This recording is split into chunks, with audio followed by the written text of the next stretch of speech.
اللہ کے نام سے جو بڑا مہربان اور نہایت رحم کرنے والا ہے۔ اللہ تعالیٰ قرآن پاک کی سورہ رعد میں فرماتے ہیں، جو ایمان لائے اور ان کے دل اللہ کی یاد سے اطمینان پاتے ہیں، سن لو اللہ کی یاد سے ہی دل اطمینان پاتے ہیں۔ السلام علیکم، میں miss Samina Javed educational classes for all سے آج ہم بات کریں گے دی گریٹ اردو یعنی عالیشان اردو۔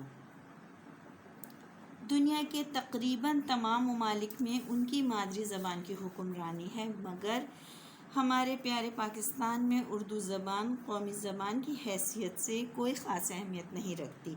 بچوں اور بڑوں کو ملک کا نام پاکستان، قومی جانور مارخور، قومی پھول چنبیلی، قومی کھیل ہاکی اور قومی زبان اردو، بس اتنا ہی تعارف ہے۔ ہمارے ملک میں قومی زبان کے ساتھ جو برا سلوک روا رکھا جاتا ہے، ایک آزاد نظم آپ سب کی پیش خدمت ہے۔ ایک دن میں اپنی راہ کو جا رہا تھا، جنگل بیاباں سے ہوا گزر میرا، دیکھا ایک خاتون حسین و دلکش، ویران چہرہ زخمی جسم گیسو تھے بکھرے، پوچھا میں نے اے خاتون کیا ہے ماجرا جو تو اتنے برے حال میں ہے؟ وہ لگی کہنے تیرے پاس ہیں کچھ گھڑیاں میرا حال سننے کو، میں نے کہا تو بول میں ہمتن گوش ہوں۔ وہ بولی میری داستاں ہے کچھ پرانی، شروع کرتی ہوں میں 24 مارچ 1948 سے۔ فرمایا بابا قوم نے مشترکہ زبان ہے اردو، جو رائج ہوگی تمام صوبوں میں۔ چلتا رہا یہ سلسلہ یوں ہی رک رک کر، اب آیا دستور پاکستان کے آرٹیکل 251 کا حکم۔ 15 برس کے اندر اندر سرکاری و دیگر اغراض کے لیے استعمال کے انتظامات کیے جائیں۔ بات پہنچی سپریم کورٹ کے حکم نفاذ اردو 8 ستمبر 2015 تک۔ اردو کو جلد از جلد ممکن بنایا جائے۔ سن لو اس حکم کے فائدے ہیں کیا کیا۔ ہر سطح کے امتحان میں کامیابی ہوگی زیادہ، ڈاکٹر، وکیل، جج اور دوسرے پیشہ ور افراد کی تحریر بآسانی عام فہم ہوگی۔ جب ہر شعبہ زندگی میں ہوگی بہتری تو چل پڑے گا ملک بھی ترقی کی راہوں پر۔ میں نے پوچھا کہ رکاوٹ ہے کیا؟ وہ بولی ہائے وہی غلامانہ ذہنیت، کہتے ہیں بیوروکریسی کی زبان ہوتی ہے انگریزی۔ تو پوچھا میں نے بی بی کیا نہیں ہے یہ صحیح؟ کہنے لگی زباں بری نہیں انگریزی، پر قابلیت کے لیے اہم ہے اردو، کیونکہ اکثریت رکھتی ہے مہارت۔ انگریزی زباں میں نہیں ہوتی قابلیت مگر اس انسان میں۔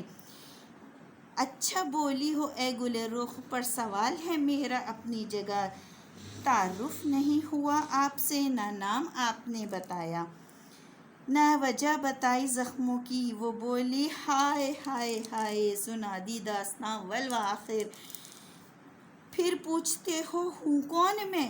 ارے میں اردو زباں ہوں، تیری قومی زباں، تو نے اور تیرے جیسوں نے کیا ہے یہ حال میرا۔ میرے تلفظ بگاڑے، خے کو کھے اور پھے کو فے بنایا، میں اچھی بھلی اردو کو انگریزی کا لباس پہنایا۔ ملی عزت بگاڑ کر زبان بولنے والوں کو، ملی عزت منہ بگاڑ کر زبان بولنے والوں کو، سمجھا نااہل اردو دانوں کو۔ اب تو ہوا ستم اتنا، لکھا جاتا ہے اردو کو انگریزی میں، ہائے ہائے کیا برباد مجھ کو، ہائے ہائے کیا برباد مجھ کو۔ اگر رکھتا ہے تو درد بھرا دل تو کر دے میری مشکل دور، ہائے ہائے کرتی وہ ہوئی نظروں سے اوجھل۔ اب تک میں ہوں شرمندہ اپنی زباں سے، کرتا ہوں گزارش اپنی قوم سے، خدا را بچا لو اردو کو مرنے سے۔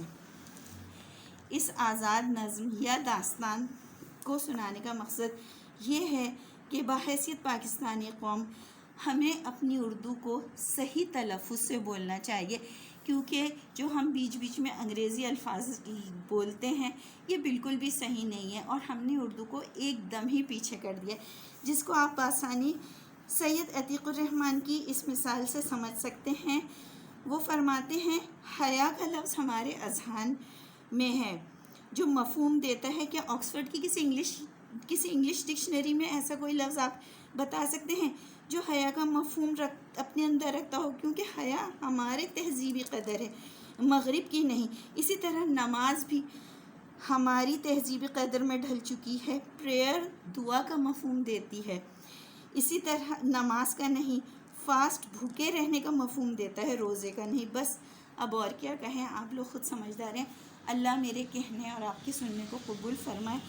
اے اللہ، نہیں کوئی چیز آسان بجز اس کے جس کو تو آسان کر دے، اور تو چاہے تو سنگلاخ زمینوں کو نرم و ہموار کر دے۔ السلام علیکم۔